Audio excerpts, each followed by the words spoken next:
is Exit Press Day. We had a double elimination last night. Spoilers ahead. If you haven't watched the episode of Survivor, go watch it and then listen to our podcast with Mo Gaynor covering the entire episode, and then come here and listen to our Exit Press with the 2 eliminated castaways. And let's get into it. Here we go. Castaway number 1. Angelina, one of our dear podcast friends. You left us way too soon. Diva down, Tyson. We got a diva down on the diva field. Down. That's it. One diva down. Where did it go wrong with Christian? Like, you guys came from the same season. It seemed like there was something there. Like, were you not friends? Did you overestimate the friendship? Did he throw it in the trash? Like, what is your take on that?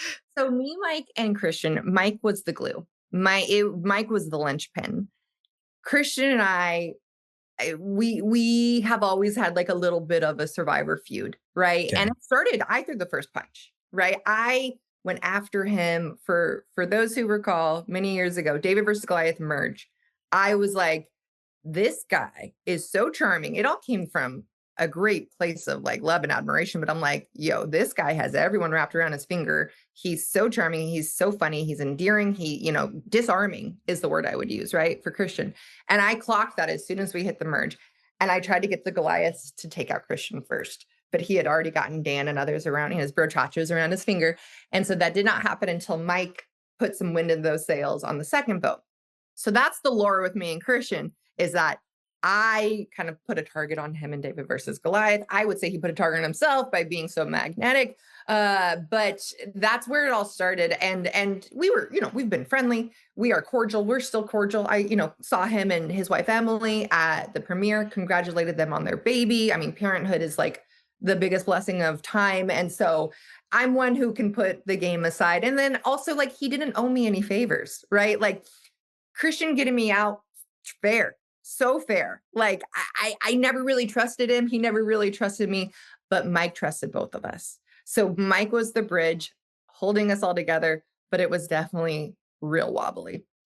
Okay. Well, we're seeing on this episode that they're telling you Stephanie, but you're not really buying it. How comfortable going into tribal council did you feel that it would not be you?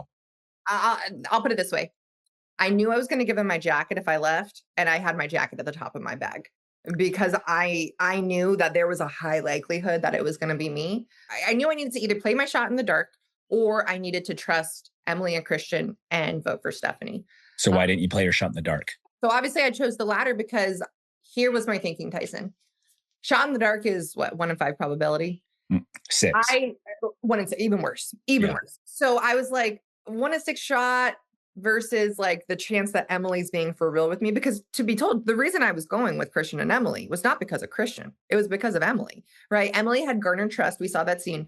She had garnered some trust with me, and she is a magnificent player. Like, she's not getting the credit that she deserves. She's coming off as like just this, loose lips, but like she is a very savvy player. And that girl can convince you that, your dead dog is still alive, but so I was buying it. I mean, I was like, wow, she was crying. She was like, we had another moment they didn't show. She was like emotional about how she wanted to play with me. And I was like, oh, she's for real. And so I was like, she could be playing me. But I was like, if I play my shot in the dark and the off chance that Emily was with me, then I signaled to her automatically, like, I don't trust you. And I had no one in the game at that point, right? My original tribe was out to get me. This tribe was out to get me. I'm like, oh man, I'll take my shot with Emily, because in the chance that she is with me, then maybe I have someone for the merge, better than no one. And I was like, I'd rather take those odds. So I took that bet. It was the wrong bet. But who knows? The shot in the dark might not hit anyways. So it's all a it's might not have hit. It's most probably, gambling. It probably wouldn't have hit. Do you think there was a chance that Emily in that moment, with crying and everything, that she was being real in that moment? Because the game shifts on a dime. No, I don't know. I don't know. I mean, I've never really asked her. I'm not one to like need to rehash. I'm not super heady about the game. Like I'm like, the game's the game. Like I'm moving on. I love my life. Like we're cool. But I was sitting next to her at the premiere. Like I'm a good sport. I'll put it that way. I'm a good sport. I mean, you saw that in me giving the jacket. Like, yeah, I came for a good time, obviously not for a long time.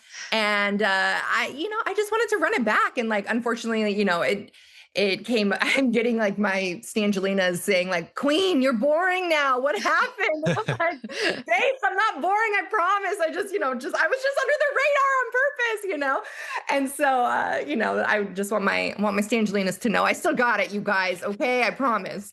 I want to, before I give it to Riley and Ashleigh, you talked about playing under the radar on purpose. Do you regret that now? Because my stance on Tocantins was, I can't guarantee that I can win this thing, but I can guarantee that I can be a character. I know I can be a character. And so that's the thing I can control, is just being the most Tyson I can be.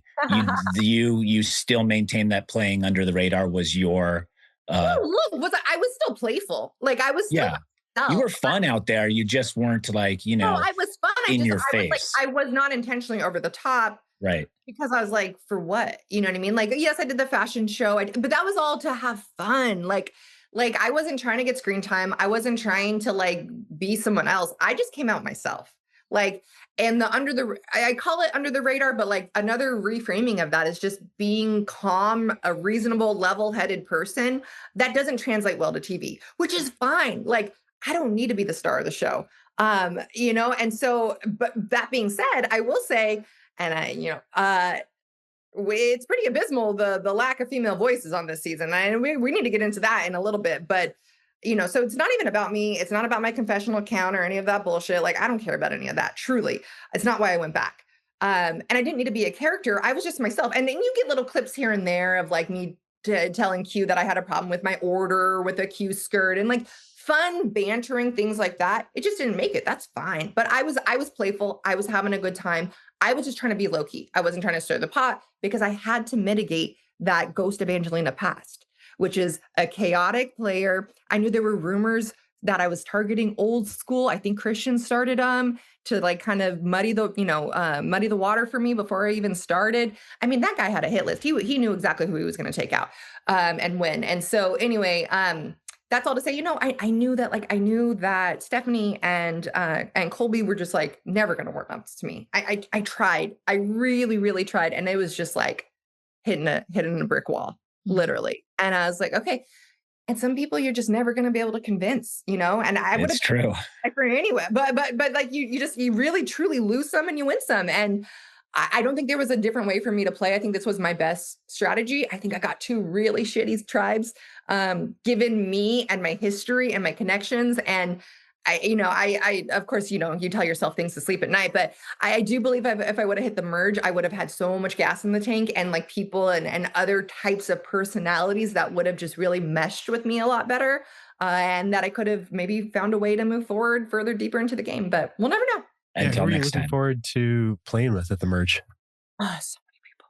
Who was I not looking for? I love to play with everyone. I am like an equal opportunity employer, you guys. Like I literally am like, I can find good in everyone. Like, even if you've written my name down, I'm like, Ozzy, you got me, whatever. I was excited to play with Chrissy. I was excited to play with Dee, Tiffany. I mean, these powerhouse women, like these confident players. I was excited to play with Coach. Like, give me some Coach. Like, yeah, dang it. Like, we missed out. And like, Coach and I get along. Like, I'd like to think Coach and I get along really well.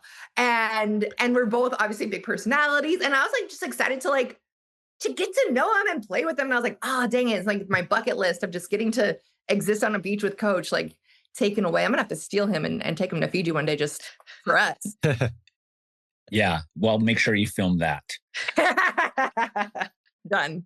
I'll bring the pod. You guys can come. Okay. You can be our crew. We're in. We'll just got to get the budget approval. Got it. Riley, you got more? Well, I wanted to touch on the thing that you were starting to talk about the women being under edited this season. You know, one thing that stood out to me this episode was like after the mic vote, we get Ozzy's temper tantrum coming back. We never hear from you. So what was your reaction to that? And like, how does that kind of relate to, we're not hearing as much from women this season? I mean, it's extremely disappointing, to be honest. Like, and here's the thing. Here's the rub. Jeff, Matt, all of Survivor production, they know who they brought on when they brought me on. They know that I am someone who does not hesitate to speak out when I see something that I'm like, that's not right. And I think what's going on right now in season 50 is not right. I think that they should honestly be ashamed by the lack of female experiences that we're seeing out there. The fact that Tiffany has less confessionals than Zach, what's his name? Zach Brown? Zach Brown. Mm-hmm. Come on. Like, you think Tiffany doesn't have a story to tell? You think Tiffany's not a compelling? No, come on. And so again, it's not just about any one particular person. I'm telling you right now, there is a group text of women from this season, and we are not happy. Okay. They need to step it up. They need to do better. If they are still editing season 50, turn it around. Okay. There's still time, bros. Yeah. All right. There's still time. Let's get some more.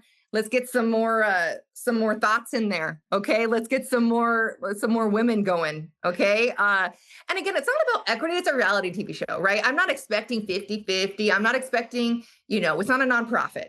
Okay. But I do think that they are lacking a sense of care. And also like the fans are noticing now, like the fans are, what is up with this? Like, this is weird.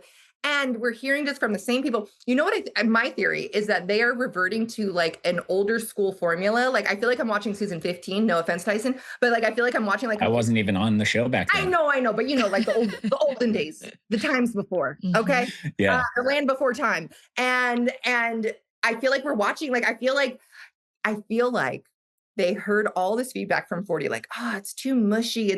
And the reason I went back is because I was like, they care for stories now. Like, they're actually being thoughtful about their players. There's women winning. There are people winning who aren't the typical prototype. And so that gave me hope. That gave me optimism. And now I'm watching this season. Like, is it 50 or 15? Like, really, like, do better, guys. Well, let's have one more question. We've been told to wrap it up here. Ashleigh, our female voice. Yes. What do you have for Angelina? So obviously your edit was a bit lighter than we've wanted. And we heard a few moments, like you've talked about a few moments that they just did not have in the show. Are there special moments that you had with your tribe that just weren't shown, haven't been talked about, that you wish would have been shown on the show? Yeah.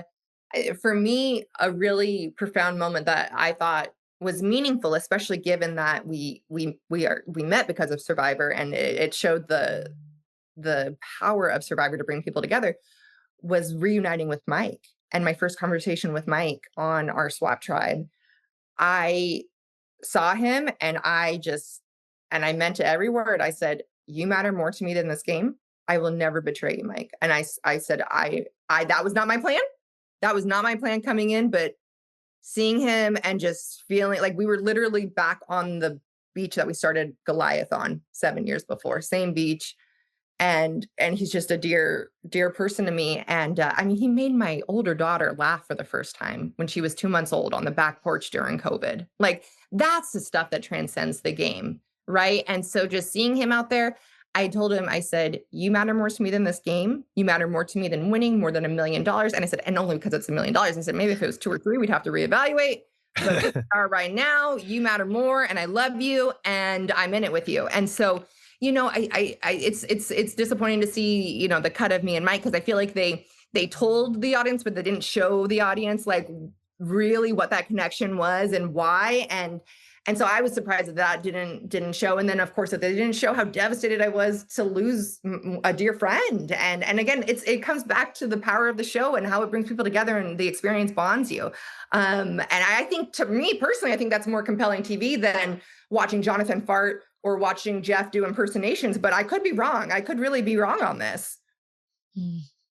I would love to delve into the impersonations, but you're going to be late for your flight, Angelina.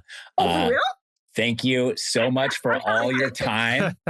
We love you. We love you here at the pod, and we wish we got to see more of you and that you would have lasted longer.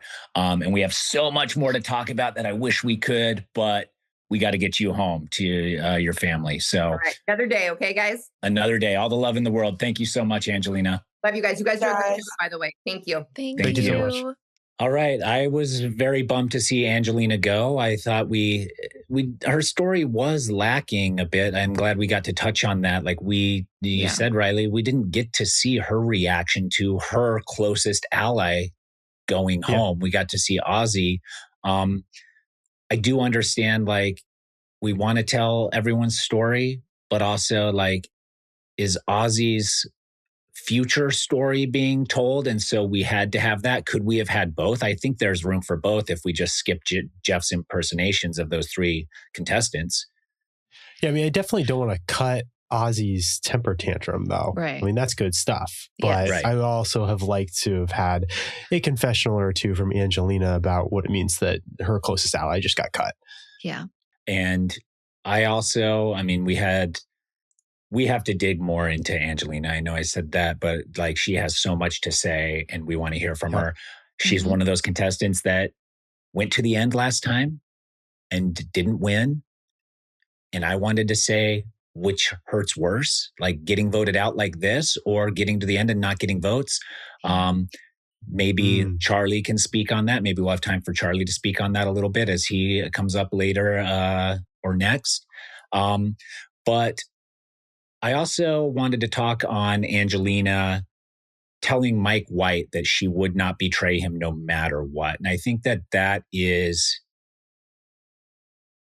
it's not necessarily a flaw in the game. I feel that way about people. There are people in my life that I've played Survivor with that I would like just ride or die. Like, it's not worth me betraying this person for whatever. And, but I do think that with these pre-existing relationships and feeling like that about certain people as you're playing Survivor, you're not going to get as cutthroat of a game sometimes. You're not getting the bloodbath that the viewers want or expect, because Angelina voting Mike White out would be riveting and dramatic television. But Angelina is unwilling to do that. Mike, I have to assume, was also unwilling to do that because he stuck his neck out for Angelina in so much that he actually became the target. Yeah.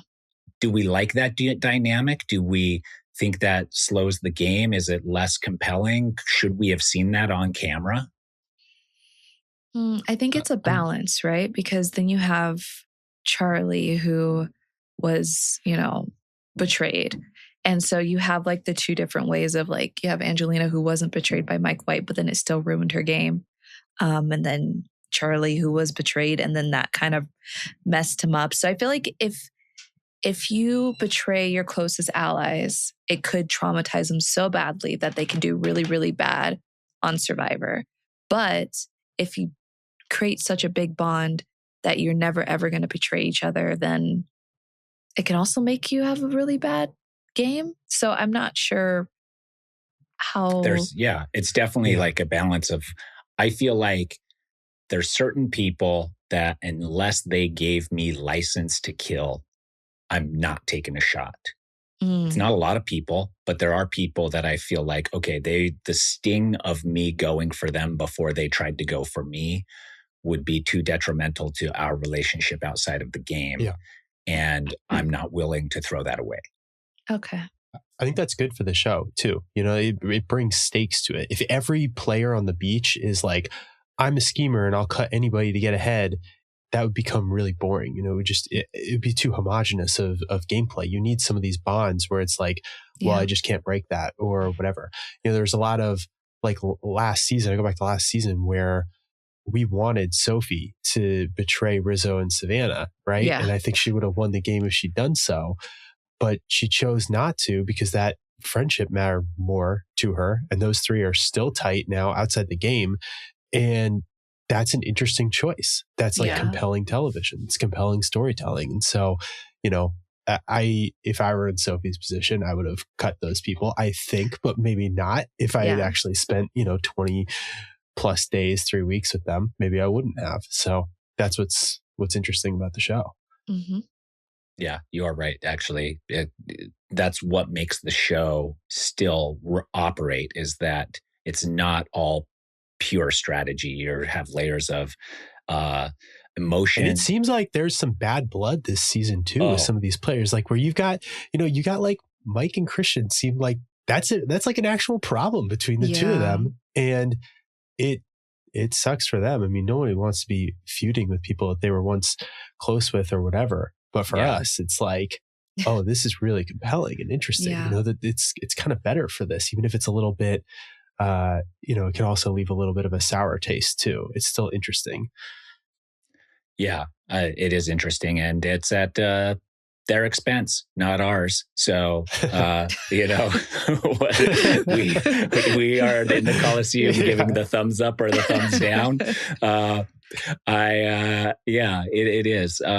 Let's talk about the female voices not being heard. Like, you can see that a little bit, and it didn't. I don't think it fully resonated with me till Angelina started saying that. But we get even Jeff doing 3 male impersonations. I guess he's a man, so maybe it's probably easier. But who would he do if he was if he had to do a female impersonation? He could have done Angelina. He could have done Angelina. Carolyn, if Carolyn were on this season, he could have done a Carolyn impersonation, maybe. And I also wanted to, do you guys think that Jeff did more impersonations than the 3? I wanted to ask Angelina that. You think he did like 10 of them and cut the best 3? I think he did a full 30 minutes of stand-up for them. Which is so weird during tribal council when somebody's game is ending, somebody's dying. Essentially in the game, and Jeff's performing for the audience. It's a little weird. It's like juggling at a funeral. Like what? I don't know how the players feel about it.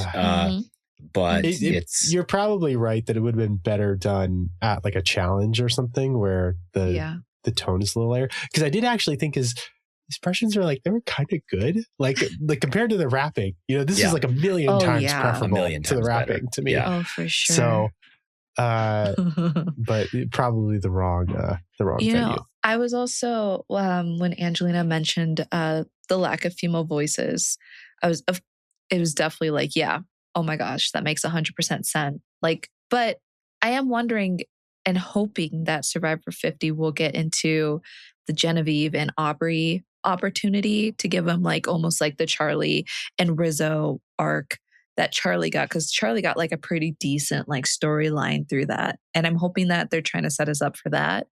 But she's 100% right. With Jenna, we barely got any confessionals. Of course, we always talk about Tiff. I just saw a chart recently, and Tiff has 0.4 in comparison to like 10. Like it's just, she has absolutely I'm looking at the same thing you are. 0.4 confessionals per episode. She said 2 confessionals through 5 episodes. Ridiculous. And it's like, if you just look at, so this is the Survivor Fact Checker Instagram. They do a good job of compiling this stuff. If you just look at the bottom 5 for this season, it's Camilla, Jonathan, Dee, Chrissy, and Tiffany. That's of people who are still left in the game. Angelina was actually tied with Camilla as well. So of the bottom 6, 5 of them are women. And those are all people with averaging under 2 confessionals per episode. Everybody else is at least two per episode or more, all the way up to, Christian is getting 7 per episode, right? That's what I thought, That's wild. And obviously he's been at the center of a bunch of votes and going to tribal council and stuff, but, I'm intrigued to know why this is happening. Because there's no way that all of the female players have absolutely no storylines going on. Nothing's going on at all. No connections are happening. So why is there more of a little turn this way? And, but hopefully it changes as we're like slowly just eliminating like tons of people every single episode. Maybe you'll give them more chance, more breathing room, as long as we just keep away from like more Zach Brown episodes. Yeah. I feel like we can I mean, we've supposedly Right. got a Mr. Beast thing coming up. Like Oh that. God. So we'll see how many confessionals he gets, 4 or 5, Yeah. something 40 like minutes on Mr. Yeah. Beast. Mhm. And yeah, I saw that chart too. And it is like, do you have the chart in front of you? I do. Yeah. Okay. So where does the top female rank? You have Emily has 19 confessionals. She's 3rd on the season. Granted, the top 2 of Christian and Ozzy, they have 35 and 34 respectively. So they're just like massively out confessionaling everybody else. Ozzy had they've been to every tribal council. So has Emily, right? Yes. Yep. So they've gotten definitely featured more there. Yeah. And so where is Suri on the she opened 13, strong, but she had a bunch and then it just kind of, and she's been to almost every tribal as well. So, and Chrissy was absolutely invisible. I don't even think we saw her face. Yeah. Last night. Yeah, she was maybe at the challenge. I think we saw her at the challenge and she was surprised about Mike White not being there. And then that was that. It. Yeah. Yeah. Crazy. Well, we'll see. The thing is that the season is already edited. It's probably done being edited. I doubt they're going back to the drawing board. So if we do see more female voices, that was already their plan. It's not like they're seeing this feedback and going back and changing the second half of the season. It's in the can. It's already done. It's been approved. This is what we're getting. So if it does improve for those female voices, then that just happened. It was not them reacting to this. And it can. I mean, last season we had Sophie S., who had like a massively quiet pre-merge and then became a huge player in the post-merge. So sometimes they do edit. It does happen like that people that way. But well, it needs to happen for Tiffany if she's going to be our winner pick. She's literally going to win and no one's going to know how she did it. And then she's going to have a big, long speech at the end. And it's going to show clips that we've never seen before of her orchestrating everything. So that's she's getting like the Erica edit. You know, just invisible the whole way and up until final tribal council. No, we don't want that. We need whoever. We need more We Tiffany. don't want that. We need more Tiffany. We need whoever wins. We need to see them truly winning this thing. All right. Well, I'm glad we got to hear from her and she seems in very good spirits. Let's hope, but I kind of don't think that Charlie is in as good of spirits. It seems he'll be okay, but he definitely seemed a lot darker and broodier on this season of Survivor. And we'll see how that translates to his exit here. So let's get into Charlie. We're here with the Charlie Davis.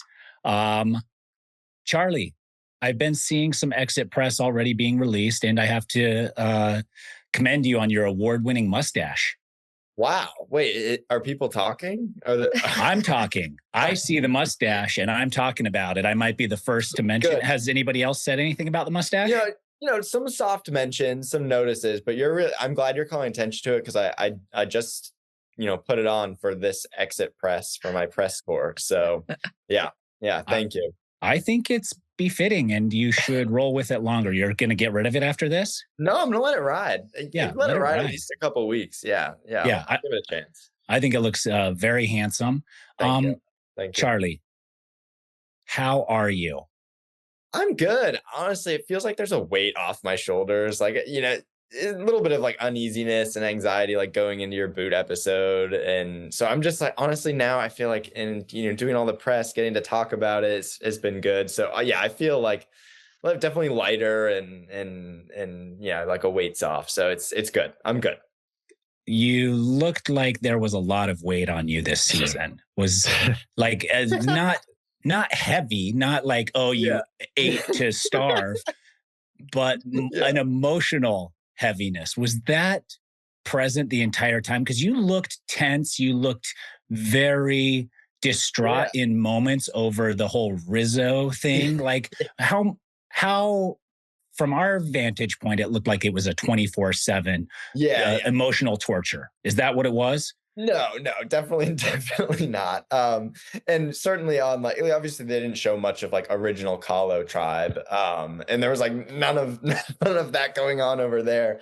And then like, I'm not going to sit here and be like, oh, it was a dishonest narrative. Like I was definitely saying all that, and it was an honest feeling and an honest reason for targeting Rizo. But there was like definitely more going on, both behind like why I wanted to target Rizo, like. And I think we had a more complex relationship than just me being like, I hate him because he didn't vote for his number one, even though that's not even true. Like, it's more complex than that. We had good bonding moments and fun moments together too.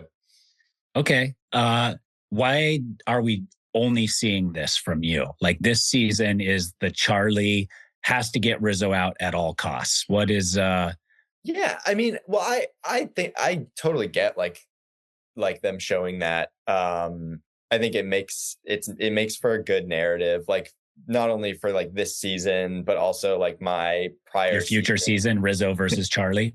Rizo versus Charlie captain season. Yeah. Mm-hmm. My gosh, that'd be funny. But yeah, I think it was a good story to follow along.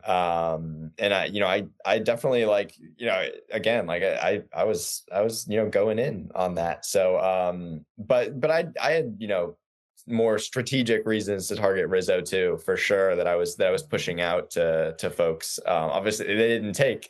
But yeah, I thought for example, I thought like he was probably the least connected person, definitely the least connected person in terms of like having friendships outside the game, any pre-game alliances or in-game alliances. So I thought taking him out would like keep our hands the cleanest. And I also thought like the flip side of that coin, I was worried that he was going to become someone who basically everyone would try to scoop up and be like, Rizo doesn't know anyone else, but he knows me, like we're tight. And then he would basically just be able to build like tons of alliances from there. So I think, I wish they'd, that more of that had been shown, but I totally get like, the story they were telling. And I think it was well done. Was that truly your demise, was going too hard at Rizo? I don't know if that was my demise. I think more my demise was like, just not knowing that Camilla and Dee were like wary of me. That was more of it, or like mismanaging those relationships, which like I did not expect them to flip on me whatsoever. Like, and they don't show it on Kahlo, but I was definitely in tight with them and Tiffany. They were like those three, Tiffany, Dee, Camilla, were like pretty out in the open as an alliance. I think they were playing a pretty like cards on the table game, and I was not as much cards on the table as they were. So I think that's kind of what led to eventually them like wanting to get me out. I think we were just playing very different games. Like I sort of wanted in the pre-merge to like I was saying, like not have too much blood on my hands, and I think they were more willing, obviously, to like take a big shot. To bathe in blood. Yeah, like they were and Camilla gave that confessional. She was like, I'm excited to like not play honor and integrity. And like, so I think they were ready to just take a shot. And on Kahlo, they were like really not like open war against Chrissy, but like it was really just like Chrissy and then those three women like targeting each other pretty hardcore. And I was not like as out in the open. I was like, why are we making so many enemies like before the merge and all that? So it's just different philosophies, and hey, they got me. So what can I say?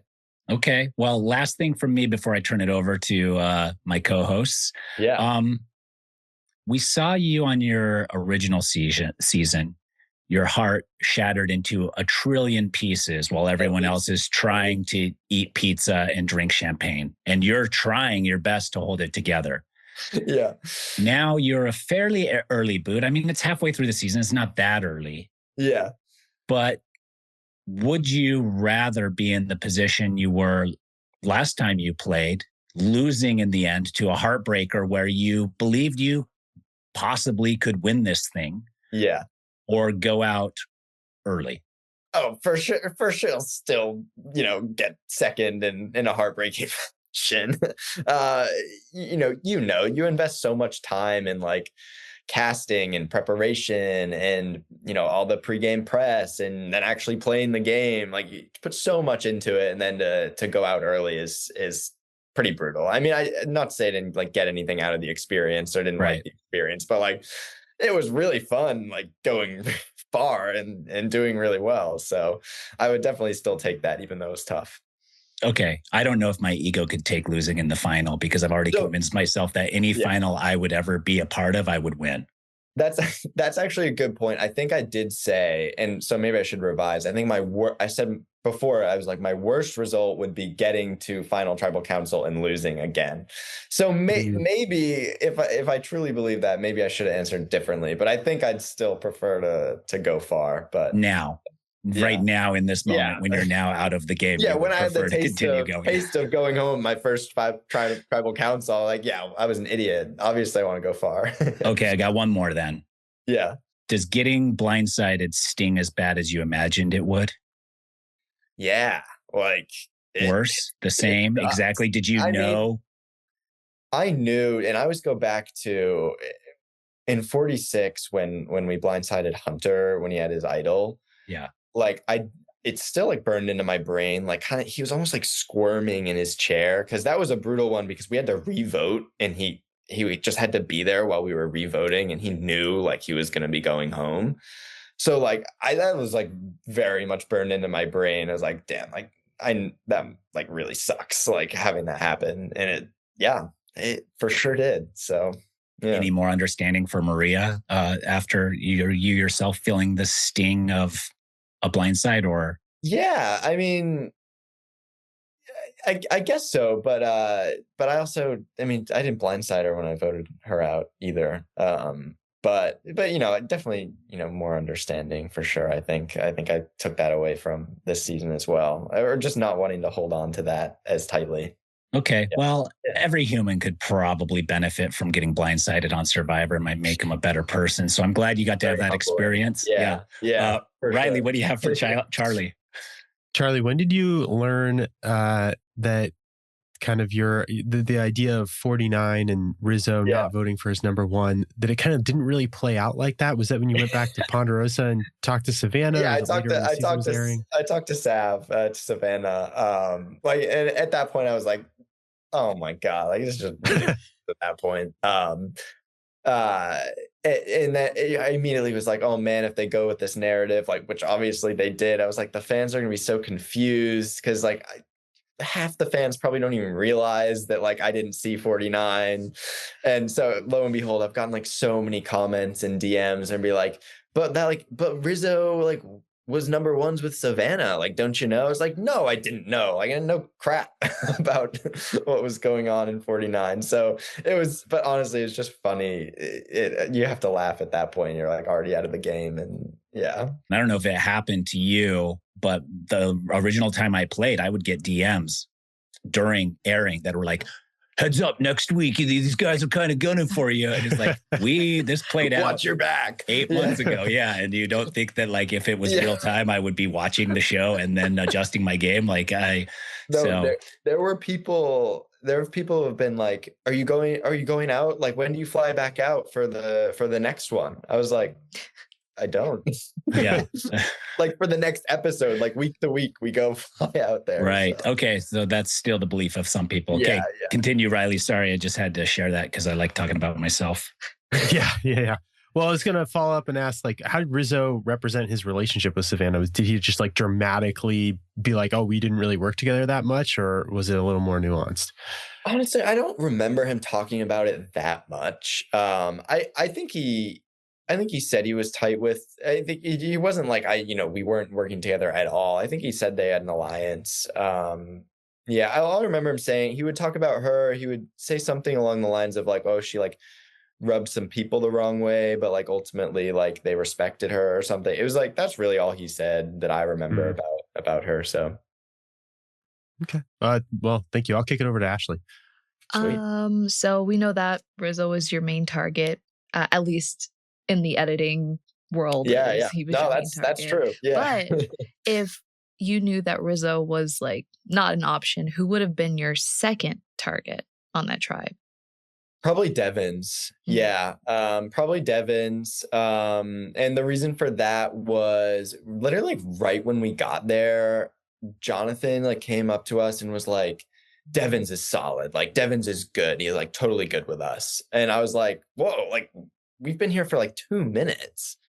So I don't know, it just like made me a little bit wary about like those two. So yeah, and I think I even like talked with like definitely Dee and Camilla about that, about being like, kind of like that was kind of weird. Like, but also like, I don't know, I was in good with Jonathan, especially like once we got to that beach. So in whether this like was my undoing or not, like I was sort of the mind of like, you know, there's no reason to like ruffle anyone too badly. Like when there's in my mind a chance to get someone out and not make anyone too mad.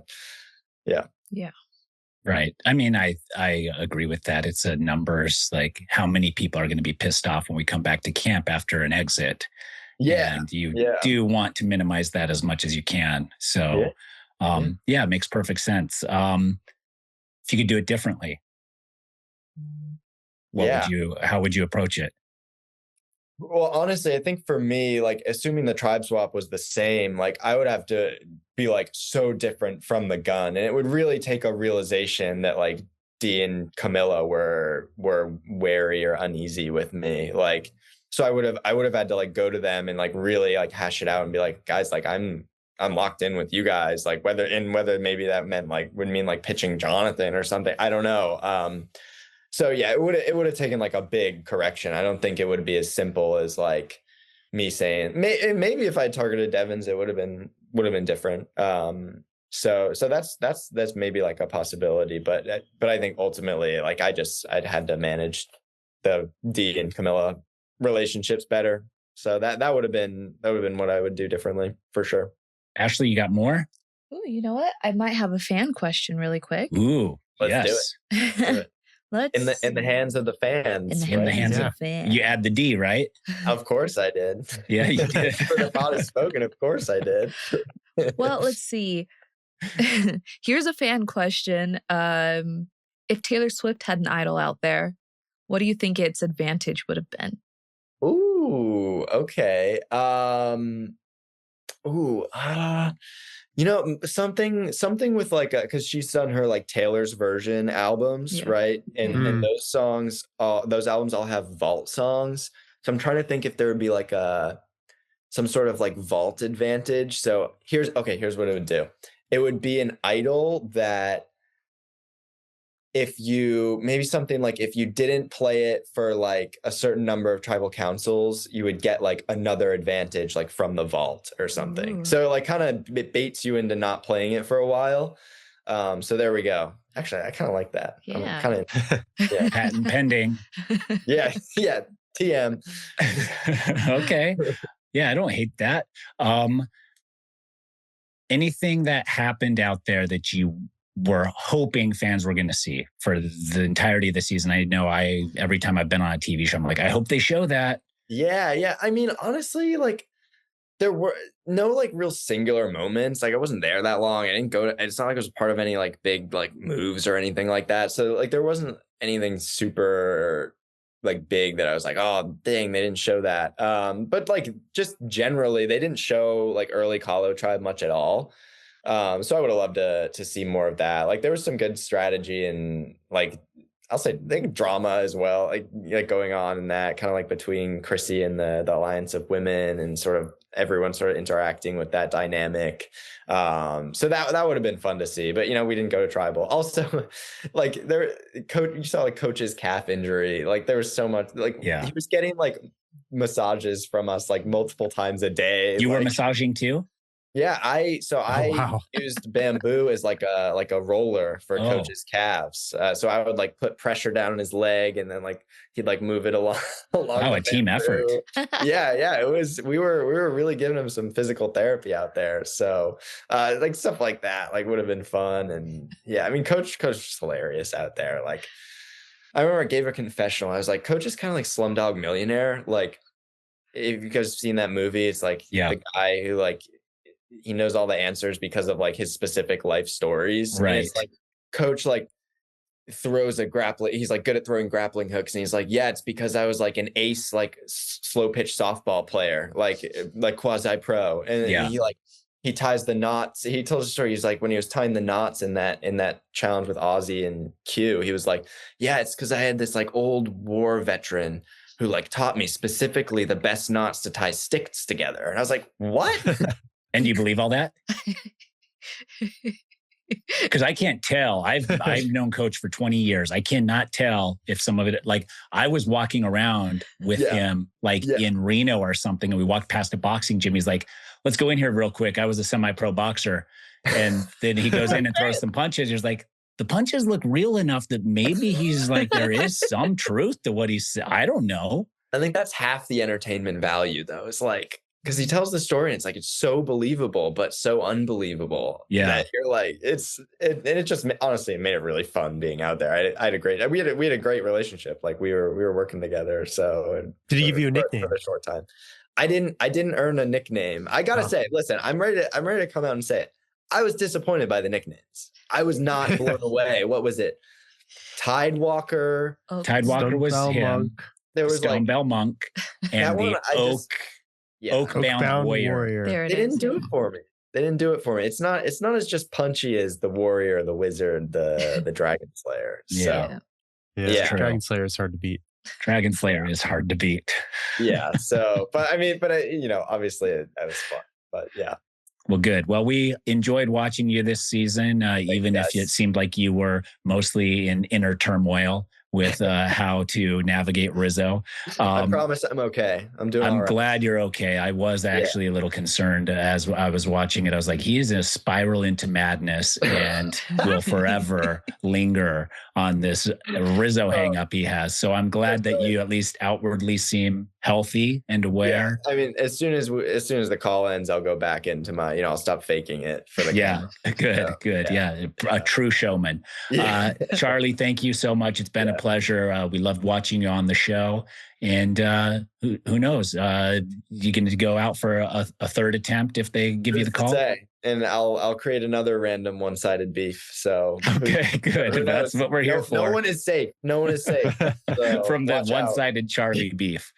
Yeah. I mean, Tyson, I'll be like, he had his podcast microphone on his right shoulder, and that was too much. Yeah, that was too much. So yeah, no, I get it. I would vote myself out too.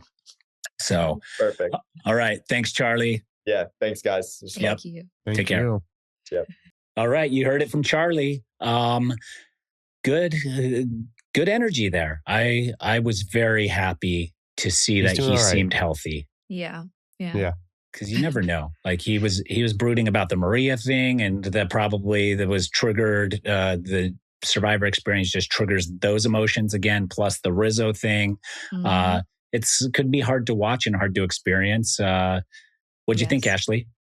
You know what? I'm really happy that he's happy and he's healthy and everything. I can only imagine how it feels, like you said, to watch yourself do that, and then also to watch you get it so wrong. And so I'm glad that he was able to like swallow it down with like humility and just be like, yep, got it wrong. It's okay. Everything's fine. So that makes me feel a lot better about it, because I didn't want to see Charlie go. Like, that's such a bummer, but everything's okay. Yeah. Riley? Yeah, pretty similar. I mean, it's got to sting that was his first tribal council, right? And I feel like that's got to sting. It's got to feel like, on some level, you almost didn't get a real chance to play the game, especially if your prior experience was going all the way to the end. But he's doing well. Yeah. I think also you say his first tribal council, but to realize that you didn't have your finger on the pulse at all is also can be a rude awakening to like your first tribal council. You think you got people with you. You think you kind of know how the votes are going, and then they don't. Then you are like, I didn't know the truth. Everyone kept the truth from me. Like that's a little bit brutal as well. So is that first tribal council like a little more nerve-wracking than some of the others? Because you're hopeful that everyone's telling you the truth. Yeah, no one's actually proven anything to you yet, right? Exactly. Like pen has not hit parchment. Yeah. Okay. Exactly. So until you can see that the people telling you what was going to happen actually happens, then you're like, okay, I'm good. Mm-hmm. So until then, you can't be certain of your alliance. Like I don't know how you can. Checking in again and again and again. Like you will get some reads. Like if people are like, yeah, no, the plan's fine, then that's a problem. Like you need people to articulate the plan to your face. Yes. Yeah. Multiple times from multiple people. All the people you trust should be articulating that same plan over to you. Yeah. So when they start blowing you off or saying, yeah, we're sticking with the plan, or being a little more vague about the details of what's actually happening, that's a problem. Yeah. So, and Charlie, one of the co-hosts of the On Fire podcast, gone. Do you think there's any rivalry there between those co-hosts of the Jeff's podcast that isn't playing anymore? So if you're listening and trying to find out, you can listen to past seasons, I'm sure, but it's not happening right now. Yeah. Would there be a rivalry with you, Riley, if there were people from other podcasts on there or anything like that? I mean, it's a little different podcasts, maybe. Podcast host themed season would be either like a complete disaster or kind of fun. It'd be kind of fun for me, but I think we'd all get along. I don't know. Like we've got the RHAP team, we've got the Drop Your Buffs team. I think that for the most part, all the podcast hosts would be very friendly. Yeah. It's a friendly space for sure. No, I don't know. I can't imagine that I would feel like a rivalry towards someone over something like that. Yeah, I don't think so either.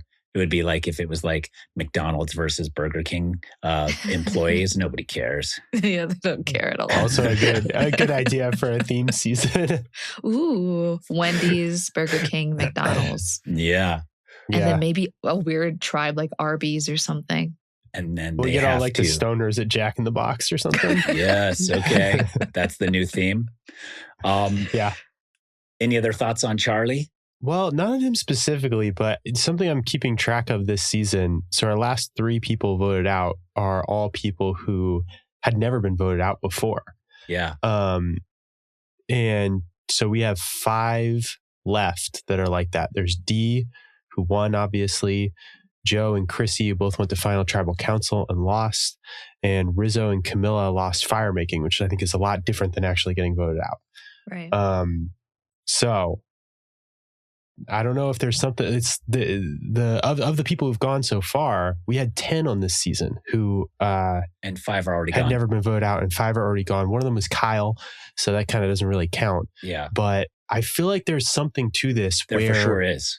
There for sure is. If you've never been voted out before, you don't know what it feels like when the walls are closing in, or when the vibes are off, or whatever. Or you're not willing to betray people close to you to survive because you haven't felt this true sting of being blindsided by people you trust. And so I do believe that there's an extra layer of cutthroatedness. Is that a new term? That you get when you have been betrayed by people you put some faith in. Yeah. So I think that is mostly it. I've said in the past, playing against people who have never been voted out would be the easiest because they have not felt the sting. Yeah. Okay.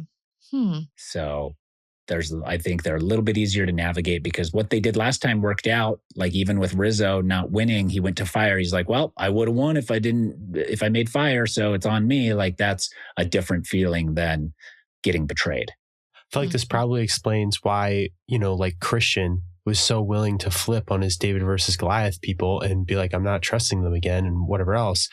And Mike and Angelina are, kind of less likely to do that. They haven't felt this before. Oh, wow. Okay. I love that observation. That's great. I'm going to keep my eye out on that. It's very interesting. Yeah. Yeah. It's one of the things I've been kind of just paying attention to because I feel like it's a really interesting dynamic and it's one that the show doesn't really highlight. They do a good job of highlighting a lot of other dynamics, right? Like Charlie with this Final Tribal vote and how he feels about Maria and how that comes into his game. You see a lot of that with a lot of these different players. They're like, some of them are kind of fighting the last war and they need to actually evolve or whatever. But one of the things that I'm just like keeping in my mind is like the players who've never been voted out and how they kind of go about their business a little bit differently because, yeah, like to your point, Tyson, they haven't felt that sting. Right. So that will be very interesting to continue following. I do think that there is a lot to that, actually. And anything else? Thoughts on Charlie or Angelina before we shut this one down? Sad to see them go. Just a big bummer, but glad that they are themselves. Their personalities are so lovely and they do not seem like they're upset at all. And I think that just makes Survivor a more fun game to observe. Like me as an audience member, I just like seeing everyone have fun, and seeing that they actually had fun makes me enjoy this season a lot more. Yeah. We'll talk about this more on another pod, but the other, I am sad to see Charlie and Angelina go. Yeah. But like we are going into the merge with some heavy hitters still left. Like this is this is all in all like a fairly solid pre-merge boot order. Could be a heck of a lot worse. We still have Sari, we still have Coach, we still have like Colby and D and whoever else that's felt like, they could be real easy pre-merge targets, and they're still on our screens. So I'm quite pleased. Yeah, definitely. And we assume it's the merge. And because of that, we are doing a great big fat merge extravaganza episode coming out Monday evening at some point. So stay tuned for that. That's a special gift for all of our listeners and new listeners that haven't even joined us before. So come celebrate all things Survivor with The Pod Has Spoken. We will be back early next week, and can't wait till you hear our voices then. All right. See ya. See ya. There we go.